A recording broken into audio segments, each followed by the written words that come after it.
Audible Classics presents A Rose for Emily. Written by William Faulkner. Published in 1930. Read by Lee Vogler. When Miss Emily Grierson died, our whole town went to her funeral.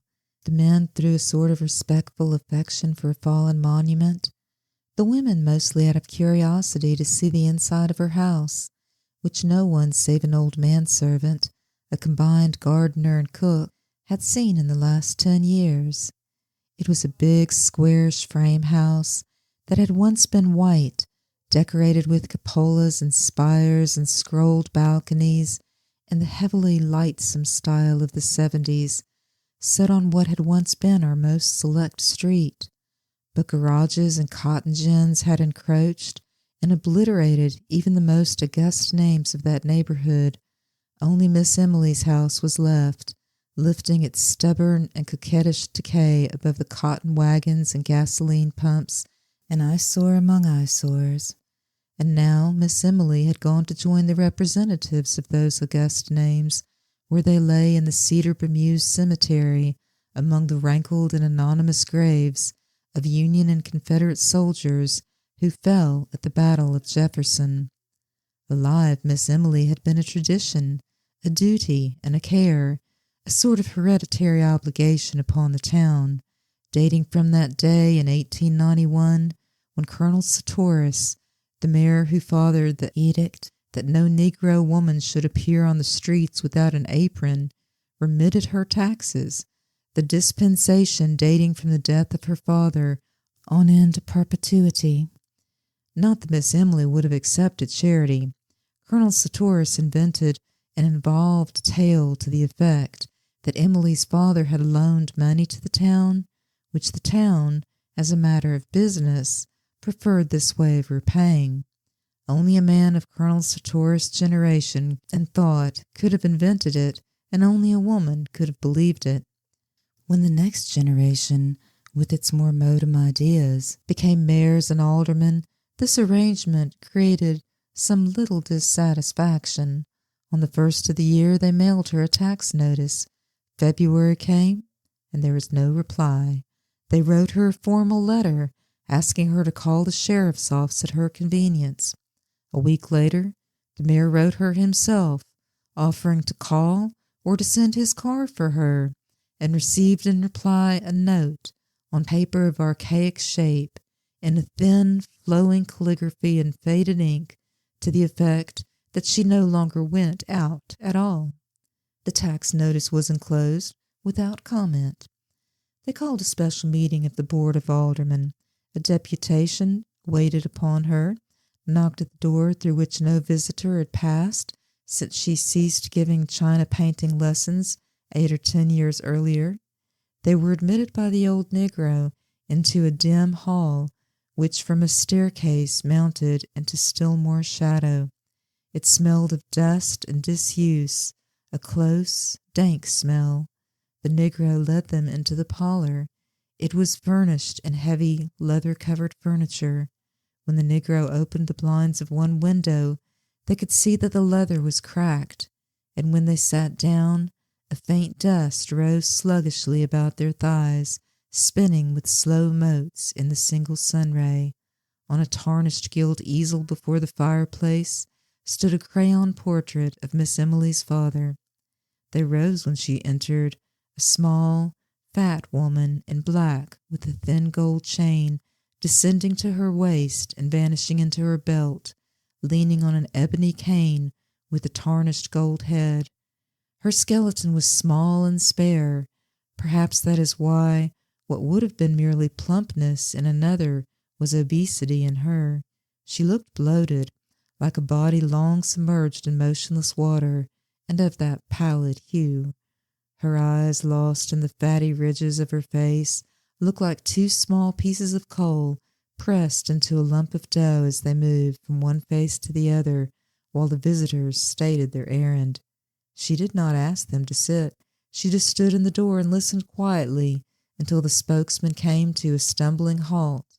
Then they could hear the invisible watch ticking at the end of the gold chain. Her voice was dry and cold. I have no taxes in Jefferson. Colonel Sartoris explained it to me. Perhaps one of you can gain access to the city records and satisfy yourselves. But we are the city authorities, Miss Emily. Didn't you get notice from the sheriff, signed by him? I received a paper. Yes, Miss Emily said. Perhaps he considers himself the sheriff.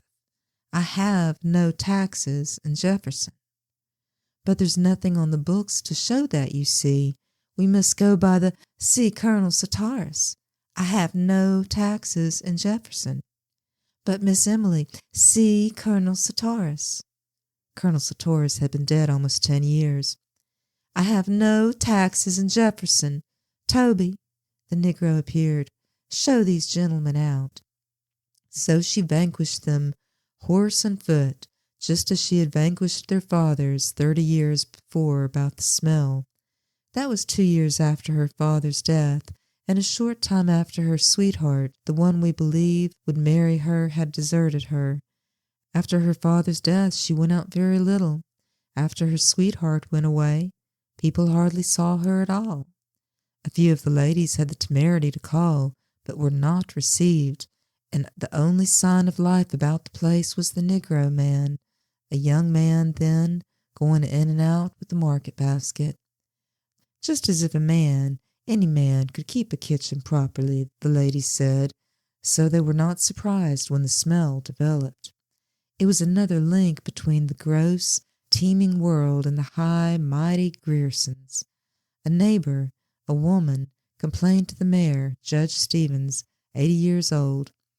But what will you have me do about it, madam? He said. Why, send her word to stop it, the woman said. Isn't there a law? I'm sure that won't be necessary, Judge Stevens said. It's probably just a snake or rat killed in the yard. I'll speak to the Negro about it. The next day he received 2 more complaints, one from a man who came in diffident deprecation. We really must do something about it, Judge. I'd be the last one in the world to bother Miss Emily, but we've got to do something. That night the Board of Aldermen met, 3 grey beards and 1 younger man, a member of the rising generation. It's simple enough, he said. Send her word to have her place cleaned up. Give her a certain time to do it in, and if she don't— Damn it, sir, Judge Stevens said, will you accuse a lady to her face of smelling bad? So the next night, after midnight, 4 men crossed Miss Emily's lawn and slunk about the house like burglars, sniffing along the base of the brickwork and at the cellar openings, while one of them performed a regular sewing motion with his hand out of a sack strung from his shoulder. They broke open the cellar door and sprinkled lime there and in all the outbuildings. As they recrossed the lawn, a window that had been dark was lighted, and Miss Emily sat in it, the light behind her, and her upright torso motionless as that of an idol. They crept quietly across the lawn and into the shadow of the locusts that lined the street.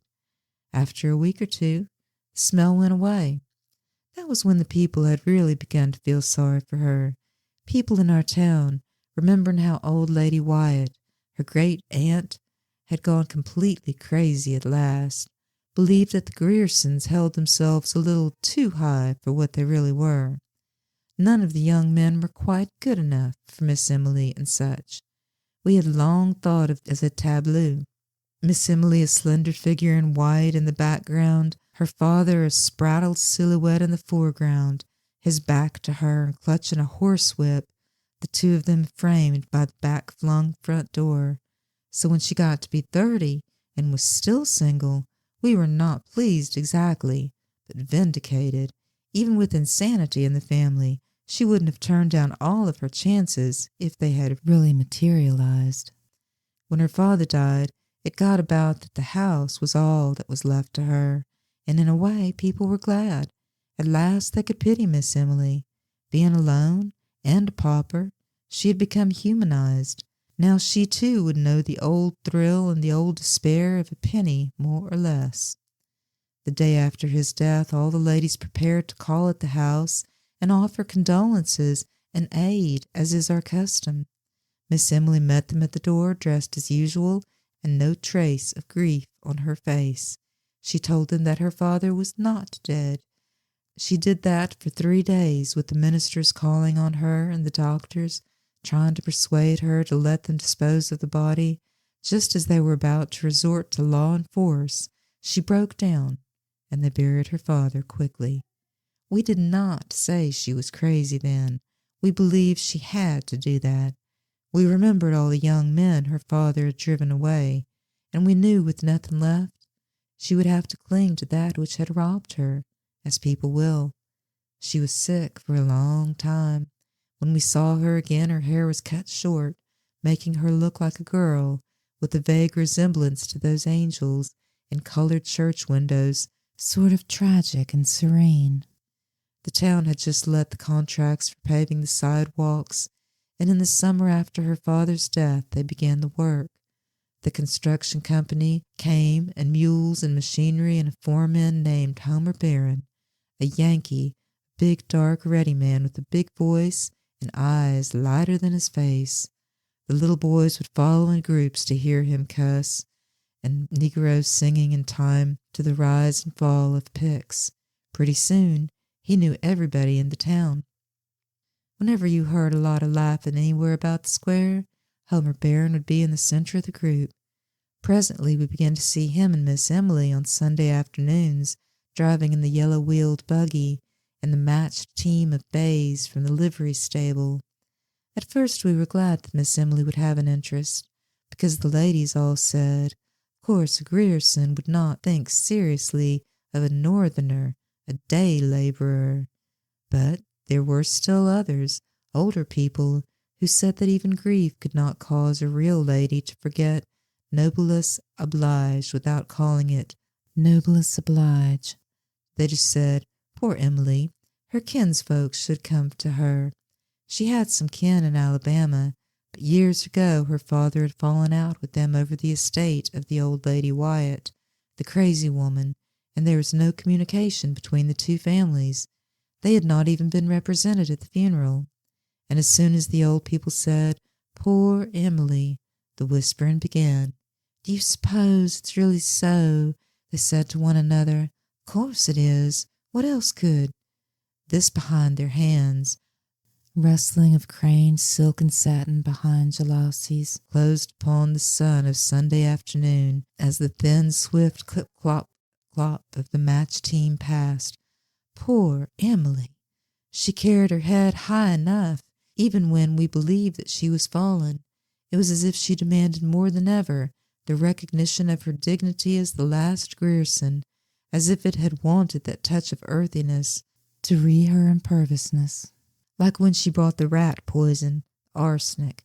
That was over a year after they'd begun to say, poor Emily, and while the two female cousins were visiting her. I want some poison, she said to the druggist. She was over 30 then, still a slight woman, though thinner than usual, with cold, haughty black eyes, and a face the flesh of which was strained across the temples and about the eye sockets, as you imagine a lighthouse keeper's face ought to look. I want some poison, she said. Yes, Miss Emily. What kind? For rats and such? I reckon I want the best you have. I don't care what kind. The druggist named several. They'll kill anything up to an elephant, but what you want is arsenic, Miss Emily said. Is that a good one? Is arsenic? Yes, ma'am, but what you want? I want arsenic. The druggist looked down at her. She looked back at him, erect, her face like a strained flag. Why, of course, the druggist said, if that's what you want, but the law requires you tell what you're going to use it for. Miss Emily just stared at him, her head tilted back in order to look him eye for eye, until he looked away and went and got the arsenic and wrapped it up. The Negro delivery boy brought her the package. The druggist didn't come back. When she opened the package at home, there was written on the box under skull and bones, for rats. So the next day we all said, she will kill herself, and we said it would be the best thing. When she had first begun to be seen with Homer Barron, we had said, she will marry him. Then we said, She will persuade him yet, because Homer himself had remarked he liked men, and it was known that he drank with the younger men in the Elks Club, that he was not a marrying man. Later we said, poor Emily, behind the jalousies, as they passed on Sunday afternoon in the glittering buggy, Miss Emily with her head held high, and Homer Barron with his hat cocked and a cigar in his teeth, reins and whip and a yellow glove. Then some of the ladies began to say that it was a disgrace to the town and a bad example to the young people. The men didn't want to interfere, but alas, the ladies forced the Baptist minister, Miss Emily's people were Episcopal, to call upon her. He would never divulge what happened during that interview, but he refused to go back again. The next day they drove again about the streets, and the following day the minister's wife wrote to Miss Emily's relations in Alabama. So she had blood kin under her roof again, and we sat back to watch the developments. At first nothing happened. Then we were sure that they were to be married. We learned that Miss Emily had been to the jeweler's and ordered a man's toilet set in silver with the letters H.B. on each piece. 2 days later we learned she had bought a complete outfit of men's clothing, including a nightshirt, and we said, they're married. We were really glad. We were glad because the 2 female cousins were even more Grierson than Miss Emily had ever been. So we were surprised when Homer Barron, the streets had been finished some time since, was gone. We were a little disappointed that there was not a public blowing off, but we believed that he had gone on to prepare for Miss Emily's coming, or to give her a chance to get rid of the cousins. By that time it was a cabal, and we were all Miss Emily's allies to help circumvent the cousins. Sure enough, after another week they departed, and as we had expected all along, within 3 days Homer Barron was back in town. A neighbor saw the Negro man admit him at the kitchen door at dusk one evening, and that was the last we saw of Homer Barron and Miss Emily for some time. The Negro man went in and out with the market basket, but the front door remained closed. Now and then we would see her at the window for a moment, as the men did that night when they sprinkled the lime, but for almost 6 months she did not appear on the streets. Then we knew that this was to be expected too, as if that quality of her father which had thwarted her woman's life so many times had been too virulent and too furious to die. When we next saw Miss Emily, she had grown fat, and her hair was turning gray.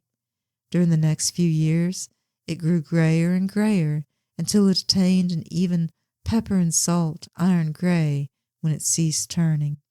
Up to the day of her death at 74, it was still that vigorous iron gray, like the hair of an active man. From that time on her front door remained closed, save for a period of 6 or 7 years when she was about 40, during which she gave lessons in china painting.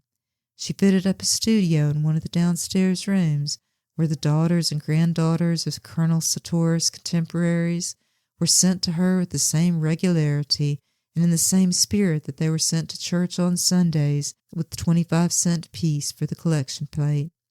Meanwhile, her taxes had been remitted. Then the newer generation became the backbone and the spirit of the town, and the painting pupils grew up and fell away and did not send their children to her with boxes of color and tedious brushes and pictures cut from the ladies' magazines. The front door closed upon the last one and remained closed for good.